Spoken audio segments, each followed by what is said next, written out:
to switch over to the kind of work you're doing now. The presentation yesterday was centered on virtuous leadership, and I'd like if you could give me somewhat of a definition as you see it. Well, I mean, in the end, virtuous leadership is the kind of enactment of the process of leadership through character. So if you think about character in contemporary terms, it's usually defined in terms of skills. It's, you go into competency models and they will give you factor analytically derived behavioral measures, and they're actually descriptors largely of skills. You go into those factor analysis models and the skills, and some of them map onto traditional virtues, Socratic and Confucian virtues.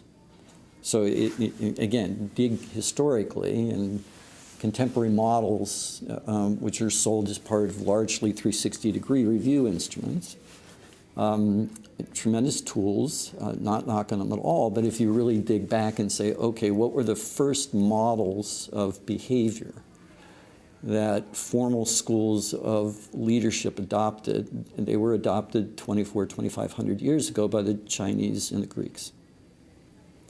And if you read the Analects of Confucius, if you read Plato's Republic and the Socratic Dialogues, particularly, I think it's the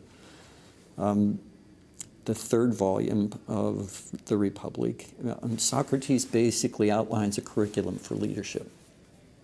All right? For the Greeks, it was like a 35-year curriculum. All right? And for Confucius, very similar curriculum, and Confucian and the Confucian school built the Chinese bureaucracy. And oh, by the way, the latest incarnation is basically the Chinese communist bureaucracy, but it's fundamentally Confucian in its orientation, in the way in which they teach and the values that they still hold, even though they label it communism, it's still fundamentally Confucianism in the society. So these are models that we've held in the West, the Socratic model we've held in the West for going on 2,500 years, and the Confucian model they've held in the East for 2,500 years, and we've relabeled it, all right, as leadership competencies. But if you really look inside, there are literally 4 core Socratic or Confucian virtues, right? There's courage, temperance, justice, and wisdom. And they track similarly through both systems on different sides of the exactly world. The same exactly language. the same. Exactly the same language. Yeah. Now, what I've done, and I started when I started coaching, you've got to have, everybody has an implicit theory of leadership, right? We're born into a family structure. Our first experiences with leaders are our parents, and we start being socialized to be followers of leaders in family structures, and the first leaders that we have are our parents, and so we have implicit models. Everybody has a model of what's effective and what's ineffective leadership. What I've tried to do myself over the course of 40-some years is to take my implicit model and push it out. Make it something that I can see, that I can touch, that's tangible. And where the notion of virtuous leadership comes in is that I don't think I'm smarter than Confucius or Socrates. All right? I'm better trained scientifically. There's lots of other information and stuff. But when you're sitting with a leader, it's really hard to say, I've got this 28-factor model. And, I'm going to train you in all 28 factors. It's just really difficult because they're telling you the stories of their life. They're telling you the messes that they're in or that pieces of their organization are in. And you have to have, I think, a model or a framework, both out of which you operate in those discussions with people and which you can offer to them. Because even though many of them have been to leadership school or they have MBAs, et cetera, it's mostly the case that they got to these positions by being technically successful in the organization, really not being leaders. They get promoted because of technical expertise, because of individual performance, and then they arrive in position. They say, oh my God, now I've got these leadership obligations. So by referencing internally consistently to, am I personally and professionally in this working relationship trying to live these virtues, and I'm putting that framework on them, saying, okay, is this person behaving according to these virtues? It really helps me stay centered, and it helps them.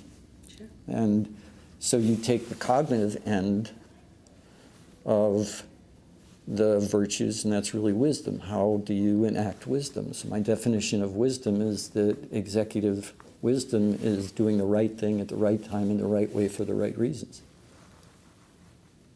So if you ask those questions routinely of leaders framing any decision that they have to make, are you doing the right thing? Are you thinking about doing it in the right way? Is this the right time to do it? What are your reasons for doing it?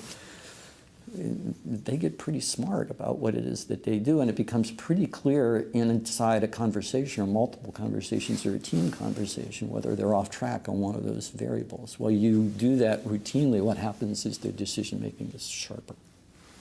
Yeah, you're giving them a structure without assumption, is what I'm hearing, and without anything added to it. You're giving them a structure that they can take and they can actualize right away.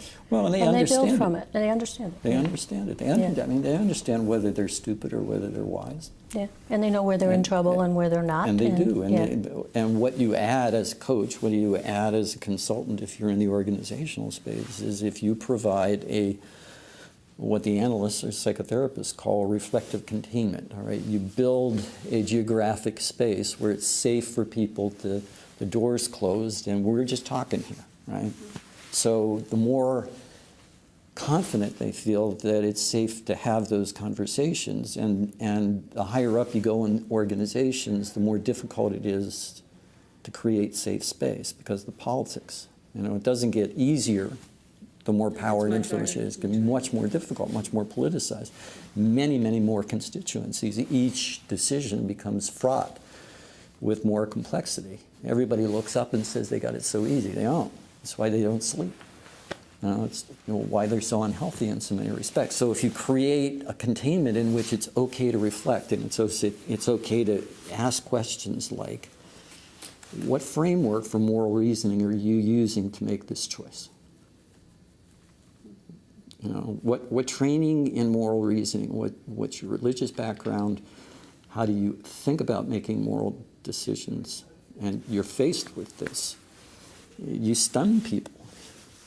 And it's very useful for them because in a board of directors meeting, particularly of a commercial enterprise, they're really not usually talking to the CEO about the moral reasoning that he or she is using to make an economic choice or a strategic choice for the organization. It's much more about the Microsoft world. It's what's on the spreadsheets, which are hypothetical numbers that somebody has been asked to invent. So if you do the same thing about, is this a cowardly decision or a courageous decision? Is it a just or an unjust decision or action that you're going to take? How are you behaving? And that's the whole thing about temperance. And as often as not, coaches get invited into engagements in and around intemperate behavior.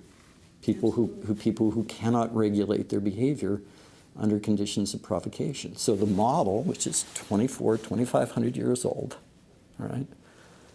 Our conversations yesterday, the two presentations yesterday morning were all about temperance. And that's all emotional intelligence is. It's basically the jazzing up of the virtue of temperance, and it provides us with new labels and new ideas and some new technology and tools, but it's all about temperance. So leadership does three things. As we heard yesterday at the end of the day, leaders have to discern what's going on in the environment.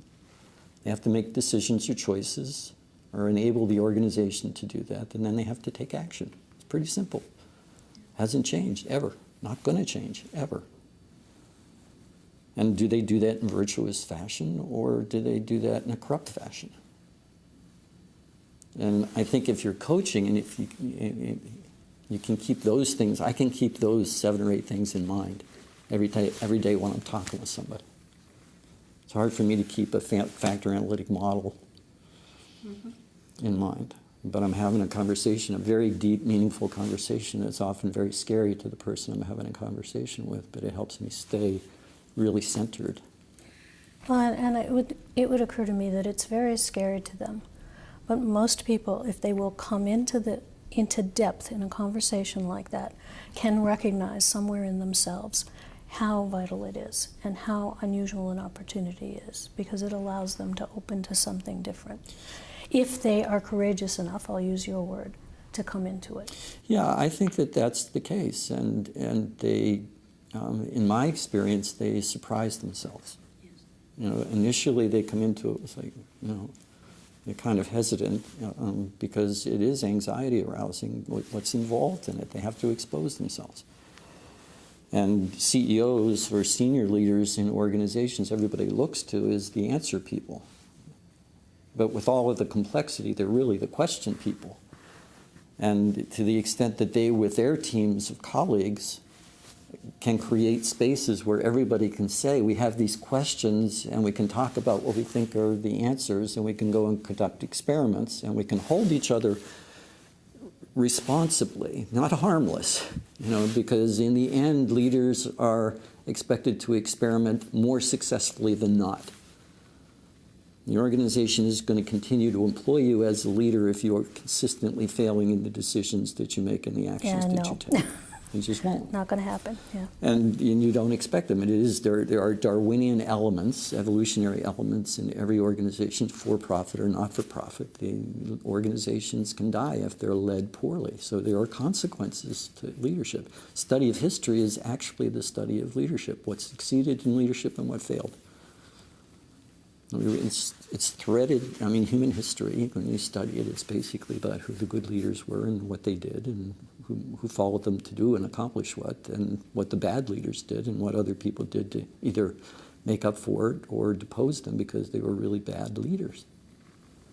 So if you understand that, then the nature of virtuous leadership and a model like that, for me, it amplifies. It puts exclamation points on the work and basically says, we're doing sacred work here. If humanity does not lead properly, humans don't lead properly, humanity does not flourish. And the consequences are massive. Well, and increasingly, you know, if you're 7 billion people and you have the future of the entire planet now in our technical hands. I mean, we have grown so sophisticated and so large that we actually are having tremendous impacts on an entire planet.